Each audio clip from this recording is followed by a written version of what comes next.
The weight of silence. Aaron had always believed that true strength meant handling everything on his own. He grew up hearing, "Don't depend on anyone," and over the years, that belief became his armor. At work, he never asked questions. At home, he bottled up emotions.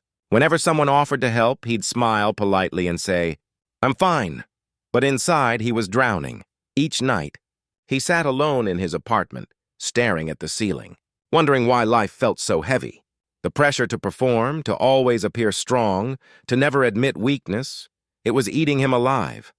He'd see others working in teams, supporting each other, laughing during breaks, but he stayed distant. "They won't understand me," he'd whisper to himself.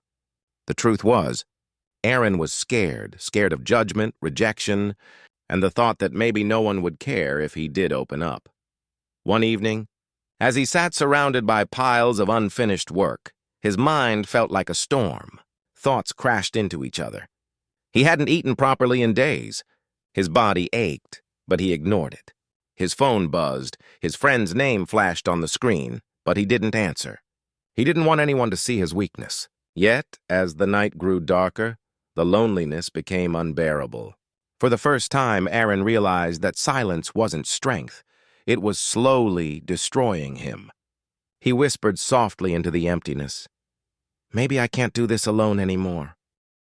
The breaking point days turned into weeks, and Aaron's mask of control began to crack. He woke up each morning feeling more exhausted than the day before. At work, small mistakes piled up. His boss, Mr. Lewis, called him in one morning. "Aaron, you're one of our best," he said, "but lately your performance has dropped." "Is everything okay?"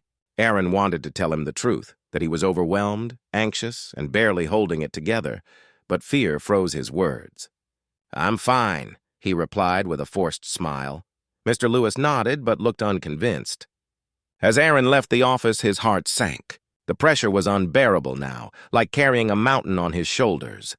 That night, as he sat alone again, he felt something inside him break. His thoughts spiraled out of control. "What's wrong with me? Why can't I just handle it like everyone else?" Tears filled his eyes, and for the first time in years, he let them fall. He cried not just for the stress of work, but for every time he had hidden his pain behind a smile. Every time he had said, "I'm okay," when he wasn't. In that moment of breakdown came a quiet realization. Pretending to be strong was far more painful than admitting he wasn't. The thought scared him, but also brought relief. Maybe asking for help didn't mean weakness. It meant honesty. That night, as he drifted to sleep with swollen eyes and an exhausted heart, he made a silent promise to himself. "Tomorrow, I'll try to open up." The power of asking and the new strength. The next morning, Aaron sat at his desk, his hands trembling above his phone. His heart raced. For days, he had battled the thought of reaching out, but pride kept whispering, "You don't need anyone."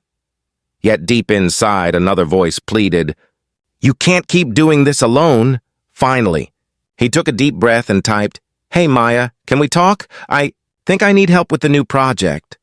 He stared at the message for a long moment before pressing send. Within minutes, a reply popped up. "Of course! Let's grab coffee and go through it together." Those few words felt like sunlight breaking through dark clouds. When they met, Aaron hesitated at first, but slowly began to open up. "I've been struggling," he admitted quietly. "I didn't want anyone to know. I thought needing help meant I wasn't good enough." Maya smiled warmly.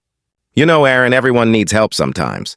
Asking for it doesn't make you weak, it makes you human." That sentence struck his heart like lightning.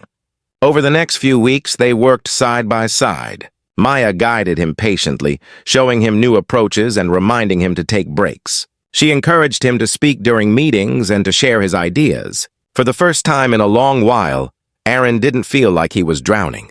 The workload hadn't changed, but his heart had. He finally realized that he didn't have to carry everything alone. Soon, Aaron found himself opening up to others too. He spoke to a friend about his stress, and the friend confessed, "I've felt the same way." In that moment, Aaron understood something powerful. Everyone was fighting silent battles. The difference between breaking down and breaking through was the courage to reach out. Months later, Aaron stood on a small stage at his company's leadership workshop. His voice was steady, calm, and full of truth. "I used to think strength meant silence," he told the room. "That being strong meant never asking for help. But I was wrong. Real strength is having the courage to say, 'I can't do this alone.'" The audience was silent, every face listening closely. Some smiled softly, others blinked away tears. Aaron continued, "We live in a world that celebrates independence, but forgets interdependence. No one is truly self-made. Every success story is built on moments of support, guidance, and compassion. Asking for help isn't failure, it's wisdom." After his talk, a young man approached him, his voice trembling. "Thank you," he said. "I've been feeling exactly like that. And I thought I was the only one." Aaron smiled, his heart full. He understood now that by sharing his weakness, he had helped others find strength. From that day forward, Aaron lived differently. He collaborated, listened, and reached out when he needed to. He learned that real courage isn't about carrying the weight alone. It's about trusting others to help you lift it. So if you ever feel lost, remember this: you were never meant to do it all by yourself.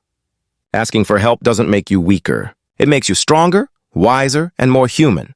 Because true strength is not found in